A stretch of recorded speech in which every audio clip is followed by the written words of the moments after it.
मोदी को गाली दो ठीक है, वो कहते हैं मुझे दो, वो बोले देश के बारे में तो गलत मत बोलो। प्रतिपक्ष का नेता लोकसभा के अंदर वो इस तरह का बयान देवे कि भारत के अंदर सिख गुरुद्वारे जाने में डरते हैं, ये तो पूरे देश को बदनाम करने की साजिश। कुछ सत्ताधारी जो दिल्ली के अंदर बैठे हुए ऐसे लोग भी आए थे कि भाई मैं बंगला नहीं लूंगा, मैं गाड़ी नहीं लूंगा, मेरे मंत्री ई रिक्शा में विधानसभा में जाएंगे, पर वो कुछ ही दिन के अंदर उनका पर्दाफाश हो गया कि ये कितने बड़े त्यागी है। जो कांग्रेस पार्टी है ना वो हिंदू पार्टी है ही नहीं, ठीक है ना। राम राम जपने से नहीं, देशभक्त मैं हूँ, चंद्रशेखर आजाद से बड़ा देशभक्त हूँ, लेकिन देशभक्ति से सिर्फ देशभक्ति से काम नहीं चलता। भूखे भजन न होए गोपाला और वह बड़ी तुम्हारी कंठी और माला। जब घर में कुत्ते ही लड़ रहे हैं तो बाहर क्या करेंगे? घर वाला घर नहीं, हमें किसी का डर नहीं। नमस्कार, मैं शिवेश पांडे और आप देख रहे हैं भारत राजनीति। दोस्तों, तरविंदर सिंह बीजेपी के जो नेता हैं और पूर्व विधायक भी रह चुके हैं, उनका ऐसा बयान आना राहुल गांधी के खिलाफ कि सुधर जा वरना इंदिरा गांधी की तरह मैं भी तुझे मार डालूंगा। ये बयान आपको कितना सही लगता है, लोगों को कितना सही लगता है, यही जानने के लिए आज हम आए हैं चांदनी चौक में, जहां हम लोगों से जानेंगे कि तरविंदर सिंह जो मारवाल का ये बयान लोगों को कितना सही लगता है। तो आइए चलते हैं लोगों के बीच और जानते हैं उनकी क्या है इस पर राय। तो भैया, जैसे कि तजविंदर सिंह बीजेपी के एक नेता हैं, उन्होंने राहुल गांधी के लिए ऐसा बयान दिया है कि ऐसे इंदिरा गांधी को मार दिया गया है, सुधर जाइए वरना आपको भी मार दिया जाएगा। इस बयान पर आप क्या कहना चाहेंगे? मतलब सुधर जाइए वरना आपको भी इंदिरा गांधी की तरह मार दिया जाएगा। बीजेपी के नेता ने बयान दिया तजविंदर सिंह तो उन्होंने गलत बयान दिया है। ये उनको ऐसा बयान नहीं देना चाहिए, किसी के बारे में ऐसी टिप्पणी नहीं करनी चाहिए, तो उनकी ये गलती है। ये बयान आतंकवादियों को बढ़ावा देता है, कल को कुछ हो जाता है राहुल गांधी को। तो राहुल गांधी ने भी तो बयान गलत दिया था कि जैसे उन्होंने अभी यूपी के बारे में बयान दिया था कि आतंकवादी और क्या बोलते शरणार्थी एक ही हैं, दिया था ना ये बयान अभी उन्होंने बीच में, तो ये भी बयान उनका गलत है। अगर ऐसे बयान वो देंगे तो भाई दूसरी पार्टी भी तो ऐसे बयान दे सकती है कि नहीं दे सकती है। तो अमेरिका में जाकर राहुल गांधी का इस तरह का भारत के खिलाफ बयान देना कितना सही लगता है आपको? बहुत गलत लगता है। एक तो हमारे देश में जाके, किसी देश में जाके आप हमारे देश की बुराई करोगे, और वो भी श्री नरेंद्र मोदी जी की, जिन्होंने पूरी दुनिया को देख रही है दुनिया की तरफ। जैसे यूक्रेन और ये युद्ध चल रहा है हमारा देश का, रसिया का, तो उसमें अभी रूस की तरफ से उनको समझौते के लिए भेजा गया था कि नहीं भेजा गया था? सारी चीज़ें करने के बाद भी तो ये गलत बात है कि नरेंद्र मोदी को गाली दो ठीक है, वो कहते हैं मुझे दो, वो बोले देश के बारे में तो गलत मत बोलो। मतलब देश के बारे में वहाँ क्यों बोल लो बाहर जाके उल्टा सीधा? आप वो मोदी जी कहते हैं मुझे दो, जितना देना है दो, वो बुरा थोड़ी मानते। लेकिन अगर लोकप्रियता के मामले में देखा जाए भैया, तो नरेंद्र मोदी के बाद राहुल गांधी को सबसे ज़्यादा माना जा रहा है प्रधानमंत्री के तौर पर। भाई हम तो नहीं मानते, हम तो नरेंद्र मोदी जी को ही मानते हैं। हम भी नहीं मानते, पता नहीं कौन लोकप्रिय कर रहा है। आप लोग अगर नहीं मान रहे तो ऐसे कौन लोग हैं जो राहुल गांधी को लोकप्रियता के मामले में? आज की एक नई न्यूज़ थी यूपी से कि अभी जो कांग्रेस का और अखिलेश का गठबंधन चल रहा था, आज कांग्रेस वाले कह रहे हैं कि हम 10 की 10 सीटों में खुद ही लड़ेंगे चुनाव। 10 की 10 सीटों पर वे खुद ही लड़ेंगे, जो वो चुनाव चल रहे हैं। आम आदमी पार्टी ने तो खुद ही हाथ हटा लिया, खुद ही हाथ हटा लिया। अब इनका गठबंधन टूटता जा रहा है, आप खुद सोच सकते हो इस बात को, हर जगह से गठबंधन हट रहा है। तो ऐसे में जब हरियाणा में चुनाव हो रहा है, आम आदमी पार्टी ने भी हाथ हटा लिया है, ऐसे में कांग्रेस को कितना बड़ा झटका लगा है? कांग्रेस को बहुत बड़ा झटका लगा है, आम आदमी पार्टी को थोड़ा फायदा होगा इस चीज़ से। तो कांग्रेस, राहुल जो बहुत बड़े चेहरा माने जा रहे हैं इस समय, तो क्या लगता है कि आने वाले समय में प्रधानमंत्री बनने के चांसेस हैं? प्रधानमंत्री बनने के तो उनके कोई चांस नहीं है, उनकी पूरी जिंदगी गुजर जाएगी, लेकिन वो प्रधानमंत्री फिर हमारे शब्द जो है कुछ गलत शब्द भी निकल जाते हैं, पर जिस चीज़ के ऊपर उनको मतलब ये गलत शब्द निकले हैं, तो जो इस तरह के बोलने वाले कि भाई देश के अंदर कोई एक घटना ऐसी बता दीजिए, किसी सिख को किसी ने पगड़ी बांधने पे इतराज़ किया होगा, कड़ा पहनने पे इतराज़ किया होगा, या वो गुरुद्वारा जाने के लिए किसी सिख को डर लगता है। देश के अंदर एक भी घटना से बता दीजिए। इस देश की आज़ादी के अंदर जो 120 मतलब फांसी लोग खाए स्वतंत्रता सेनानी, उस 120 के अंदर 88 जो है केसधारी सिख थे, और बाकी 25-30 पूरे देश से थे, 88 सिख थे उसके अंदर। इस देश को स्वतंत्र कराने में जो सिखों का योगदान। पर आवेश में आकर ऐसे बयान दे देना क्या आपको लगता है सही है? जब नरेंद्र मोदी देश के प्रधानमंत्री एक संवैधानिक पद पे है, जब नरेंद्र मोदी के तेरे टुकड़े टुकड़े कर देंगे, ये बयान दिया गया ना। और उस टुकड़े टुकड़े करने वाले बयान देने वालों को जो महाराष्ट्र से राज्यसभा का सदस्य बना के दिल्ली भेज दिया आपने, ऐसे भी तो बयान आए ना। तो ये भी तो बीजेपी के नेता ही दे रहे हैं बयान राहुल गांधी के खिलाफ। भाई जब मैं पहले कहा कि आवेश के अंदर आगे कुछ शब्दों के चयन के अंदर गलतफहमी हो जाती है, कुछ उल्टा सीधा बयान भी निकल जाता है। ऐसे तो आतंकवादियों को बढ़ावा मिल जाता है, कल को राहुल गांधी को कुछ हो जाएगा। आतंकवादियों को अब राहुल के बयान का पूरे देश के सिखों ने विरोध किया, और कनाडा के अंदर बैठे जो खालिस्तानी मुट्ठी भर जो हैं, जो सिखों को बदनाम करने वाले, उन्होंने समर्थन किया। पुन्नू ने समर्थन किया कि नहीं किया? वही तो कह रहे हैं, खालिस्तानियों को इस तरह बढ़ावा मिल रहा है। कल को राहुल गांधी को कुछ हो जाता है तो किस पर नाम आएगा? तजविंदर सिंह पे ही नाम आएगा, बीजेपी पार्टी पर ही नाम आएगा कि उन्होंने ऐसा करवा दिया। अगर नरेंद्र मोदी को कुछ हो जाता है नरेंद्र मोदी के बारे में, तो कितने मतलब कांग्रेस ने उल्टा सीधा कहा, तब किसके ऊपर नाम आएगा? मौत, जिंदगी और मौत सिर्फ उसके हाथ में होती है जब जिसको मरना होता है। क्या लगता है आपको, ये बयान सही है या गलत? कौन सा? जो तजविंदर सिंह ने बयान दिया है राहुल गांधी? ये बयान तो गलत है, आवेश के अंदर निकल जाता है, बयान गलत है। भैया आप इस पर क्या कहना चाहेंगे? ऐसा है, ये चर्चित चेहरे होते हैं, ठीक है, संविधान के पद पे नियुक्त होते हैं, तो इन्हें जो भी बोलना चाहिए सोच समझ के बोलना चाहिए। और बाकी इन्हें खुद अपने एजेंडे के बारे में पता कि हम किसके समर्थन में।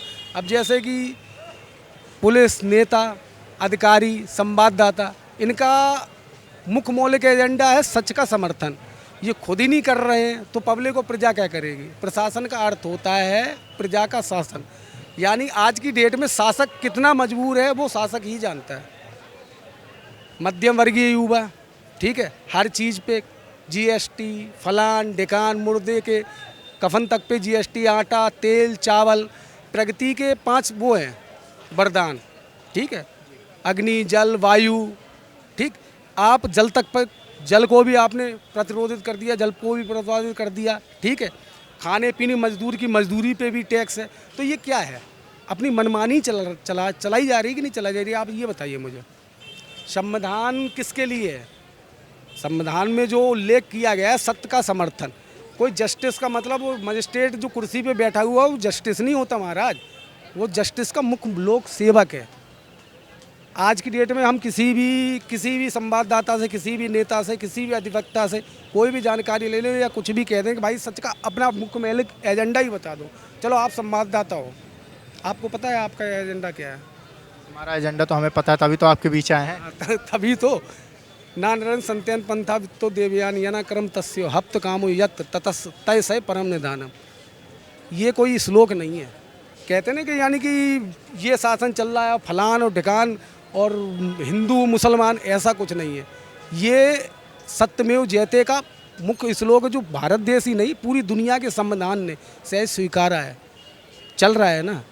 सनातनी धर्म है हर जगह, लेकिन बस ये है कि सच का प्रचार और प्रसार नहीं किया जाता। अगर सच का प्रसार और प्रचार कर दिया जाएगा ना, पब्लिक जागरूक हो जाएगी, और अगर पब्लिक जागरूक हो गई तो सत्ताधारी, पुलिस, नेता, अधिकारी, संवाददाता, इन सब की रोटियाँ ब्लॉक बंद, धर्म के ठेकेदारों की रोटियाँ बंद।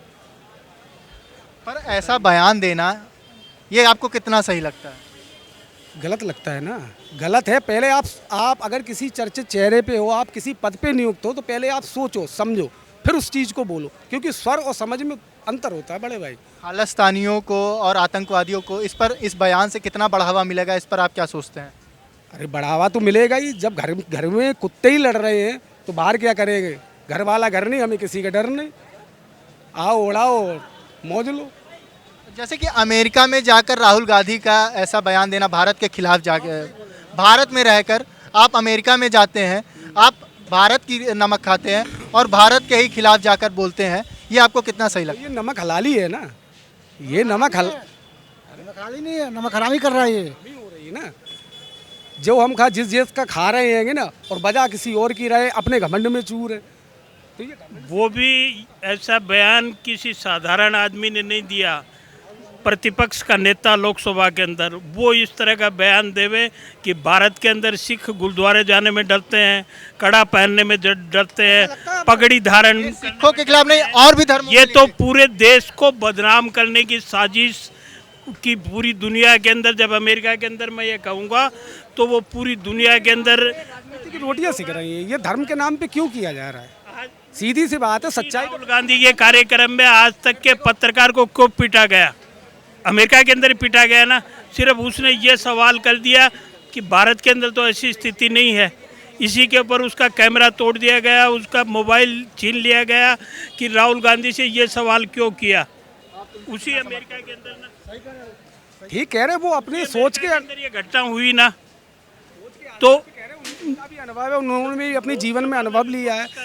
नेता से सवाल पूछने पे आज तक के पत्रकार को कैमरा तोड़ देना और मोबाइल छीन लेना, वहीं पे घटना हुई ना राहुल गांधी के कार्यक्रम के अंदर ही। तो इसको आप सही कैसे कर सकते? देश के अंदर वो जमाना चला गया जब एक अखबार आता था और 5000 की आबादी के अंदर जो सारा गांव मिल के पढ़ता था एक एक पन्ना।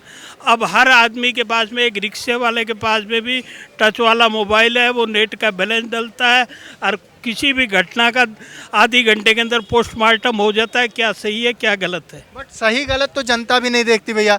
जो आता है उसके पास उस पर भरोसा कर लेती है। जनता देखती क्यों नहीं है? भरोसा तो कुछ सत्ताधारी जो दिल्ली के अंदर बैठे हुए ऐसे लोग भी आए थे कि भाई मैं बंगला नहीं लूँगा, मैं गाड़ी नहीं लूँगा, मेरे मंत्री ई रिक्शा में विधानसभा में जाएंगे, पर वो कुछ ही दिन के अंदर उनका पर्दाफाश हो गया कि ये कितने बड़े त्यागी है। आप किसकी बात कर रहे हैं? केजरीवाल जी की बात कर रहा हूँ कि वो कितने बड़े त्यागी है। प्रचार किए थे ना कि मंत्री जो है ई रिक्शा में जाके शपथ लेंगे। पहली दफ़ा ई रिक्शा के अंदर गए भी मंत्री, कोई मंत्री बनेगा वो गाड़ी नहीं लगा, आरोप लगते के साथ ही इस्तीफा दे देंगे। जेल जाने के बाद में भी इस्तीफा नहीं, और फिर जेल से आने के बाद में योजना बनी कि भाई सुप्रीम कोर्ट की पाबंदी के अनुसार कुछ कर नहीं सकते। ये तो इनका अपना अपना एजेंडा रहता है, अपना अपना तरीका होता है। यानी बेवकूफ जनता एक दफा झांसे में आ जाए तो फिर बार बार बेवकूफ नहीं बनती। 2 बार बेवकूफ तो जनता बनी। 2 बार बन चुकी, तीसरी बार बनना चाहेगी? तीसरी बार जनता बहुत जागरूक हो चुकी है। इस बार मतलब आम आदमी पार्टी से आप लोग नाराज चल रहे हैं? बिल्कुल। लेकिन जैसे कि हमारा बात वही है राहुल गांधी को लेकर, जबकि लोकप्रिय नेता हैं वो। किसने क्या बोला? सुनो मेरी बात। कहाँ तो लोकप्रिय दिखता है? आप ही लोग, जनता ही बनाया उनको लोकप्रिय। कौन कहा था लोकप्रिय राहुल गांधी? प्रधानमंत्री मोदी के बाद हमारे मानने से नहीं चलता ना। भाषा आता नहीं है, देश का कल्चर पता नहीं, जमीनी स्तर पर कुछ उसको मालूम नहीं। जनता तो पैदा हुआ ऐसे ही पला सिक्योरिटी में रहा, उसको क्या मालूम अनुभव क्या होता है? जो चाय बनाया पटरी पे बेचा उसको अनुभव है। आप देखे चाय बनाते हुए? हाँ? आप चाय बनाते हुए देखे क्या? प्रधानमंत्री गरीबी से आया ना, एक मीडियम वर्ग से आया ना। मोदी नहीं बनाया चाय, मीडियम वर्ग से आया ना, हमारे धरती से उठ के चला है ना। जो ऐसे ही पैदा हुआ, 100 सिक्योरिटी में पैदा हुआ, पढ़ा लिखा, उसे अनुभव कहाँ से भाई? अनुभव उसको है ही नहीं। अनुभव से देश चलता है भाई।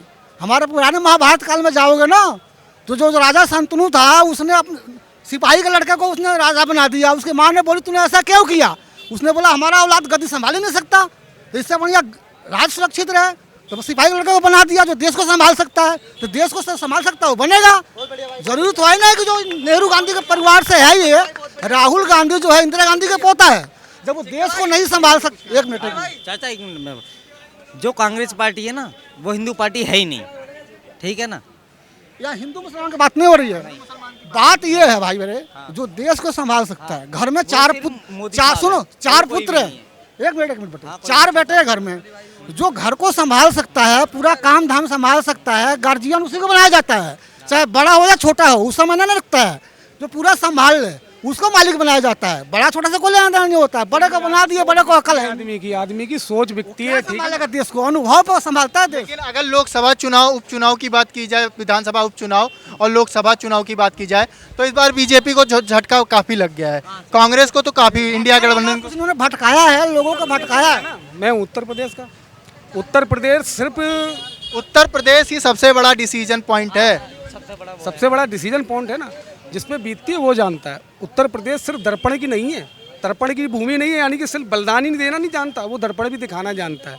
जब तुम कर्म करोगे, ये स्थानीय नेताओं से पूछो ना, जो वहाँ के स्थानीय नेता हैं, योजना तो हमने मंच से प्रसारित कर दी, मौखिक बयान दे दिए, वो योजना विकास तक, वो योजना गलियों तक पहुँच रही है या नहीं पहुँच रही है, उसके बारे में किसी ने जानने की कोशिश की या कोई गया? मंच से विकास नहीं दिखता। विकास के लिए हमें गलियों में घुसना पड़ता है, ग्राम समाज के बीच में बैठना पड़ता है, जाना पड़ता है, तब दिखाई देता है कि विकास हुआ है नहीं हुआ। आपने विकास की बात की तो हम आपको शायद याद दिला दें, अयोध्या में जितना विकास हुआ उतना हमको नहीं लगता यूपी में कहीं विकास हुआ होगा। एक बात बताइए, हिट एंड रन, अब मैं बताता हूँ। एक मिनट, हाँ बताओ। एक बात बताइए, hit and run, hit and run संविधान में एक उल्लेखित अधिनियम है, अधिनियम संख्या 304, यानी कि ये दुर्घटना से हुई वारदात, ठीक है ना, उसमें क्या है, हम इंश्योरेंस दे रहे हैं अपना, हमने एक गाड़ी खरीद रखी है, ठीक है, उस गाड़ी में हमने इंश्योरेंस भी दिया, रजिस्ट्रेशन भी दिया, सब कुछ दिया है, तो क्या जो इंश्योरेंस कंपनी है वो क्या रजिस्टर्ड नहीं है? अधिकृत है ना, रजिस्टर्ड है ना, संविधान से आई हुई है ना, पैसा भी इसने दिया हुआ है, तो इसका सारी जिम्मेदारी, सारा टोकरा पब्लिक के ऊपर क्यों फोड़ा जा रहा है भाई? तुम नियम को, चलो ठीक है, नियम संशोधन के लिए बदला जा सकता है, वो भी मानव की संशोधन के लिए, मानव के अच्छे विकास के लिए, अच्छे कार्यों के लिए, मानव संशोधन के लिए किया जाता है, ये नहीं कि अपनी मर्जी का संशोधन चला। विचार अधिनियम में मानता हूँ भारत देश नहीं, पूरी दुनिया का मुख्य मौलिक अधिकार है, ठीक है, लेकिन उस अधिकार को कम से कम ये भी देखना चाहिए, हम अगर किसी पद पे हैं और हम कोई योजना प्रसारित कर रहे हैं ना, तो वो योजना पहुँच रही है कि नहीं पहुँच रही, पहले तो ये आप सुनिश्चित करो। और जो आगे हम कोई संशोधन कर रहे हैं, खासकर संविधान जैसी चीज़ में, संविधान किसी ने नहीं लिखा है, पहली बात, ठीक, संविधान ही एक ऐसी चीज़ है जो सबसे उच्च कोटि का, भारत देश का संविधान, दुनिया समझे ना समझे, ठीक है, ये सहेजा गया है। 1948 में हेडमैन टापू पे इसकी मीटिंग हुई थी, ठीक है, 1949 में पूरी दुनिया ने स्वीकारा था, और 93 में भारत देश में आया था, क्योंकि इसलिए आया था 3 साल उसे पढ़ा गया राज्य पुस्तकों पे, ठीक है, न्यायालय की पुस्तकों पे, सभी संविधानों को पढ़ने के बाद उसे सहेजा गया है, सबसे उच्च कोटि का। जो ये सब बातें कह रहे हैं वो सब तो अपनी जगह ठीक है, लेकिन इंडिया गठबंधन को इससे फायदा पहुंचा, बीजेपी की कहीं ना कहीं हार रही है, तो सीधी सी हार रही है, तो वो उनके हर घटना का जिम्मेदार इंसान खुद होता है। मैं इस घटना का जिम्मेदार बीजेपी को खुद मानता हूँ। तो ये आप स्थानीय नेताओं की, आपने ये नहीं कि आपने ये कर दिया, अपने स्थानीय नेताओं के पास में जाओ ना, उनसे पूछो ना, पब्लिक को कितना परेशान कर रखा है। आज एक मध्यम वर्गीय युवा क्या करेगा? राम राम जपने से नहीं, देशभक्त मैं हूँ, चंद्रशेखर आज़ाद से बड़ा देशभक्त हूँ, लेकिन देशभक्ति से, सिर्फ देशभक्ति से काम नहीं चलता, भूखे भजन न होए गोपाला, और बा पड़ी तुम्हारी कंठी और माला, ठीक, कम से कम हमें भी चाहिए। हम अगर कर रहे हैं तो एक, अगर हमने कल को एक संवाददाता से बात की भाई, ठीक, किसानी मुद्दा, किसान का मुद्दा क्या हो गया, व्यक्तिगत हो गया। भाई एक बात बताओ, मैं तुमसे एक नॉर्मल सी बात पूछता हूँ, 1 एकड़ ज़मीन में कम से कम 14 से 15 कुंटल गेहूँ आता है, ठीक है, 20,000 आदमियों को पेट भरा जाता है, जो 20,000 का अन्नदाता है, उसकी कोई भी समस्या व्यक्तिगत कैसे हो जाएगी? सब सार्वजनिक है, सार्वजनिक हुई ना, तो फिर आगे को किसान अपने आप में एक सार्वजनिक है, वो तो देश के लिए करता है, चीजों के लिए, वो समाज के लिए कर रहा है, समाज का अन्नदाता है, संवाद जैसे आप संवाददाता ना, संवाददाता का मतलब समाज की सच्चाई को लोगों के बीच स्तर पे प्रसारित करना, ऐसे ही किसान की है। जी जी, बहुत बहुत धन्यवाद अपना समय देने के लिए। जैसा कि आपने लोगों को सुना, लोग तजविंदर सिंह जो बयान दिए हैं उनसे सहमति नहीं रखते। इसी साथ आज के लिए बस इतना ही, फिर मिलेंगे कुछ नई खबरों के साथ, तब तक के लिए देखते रहिए भारत राजनीति।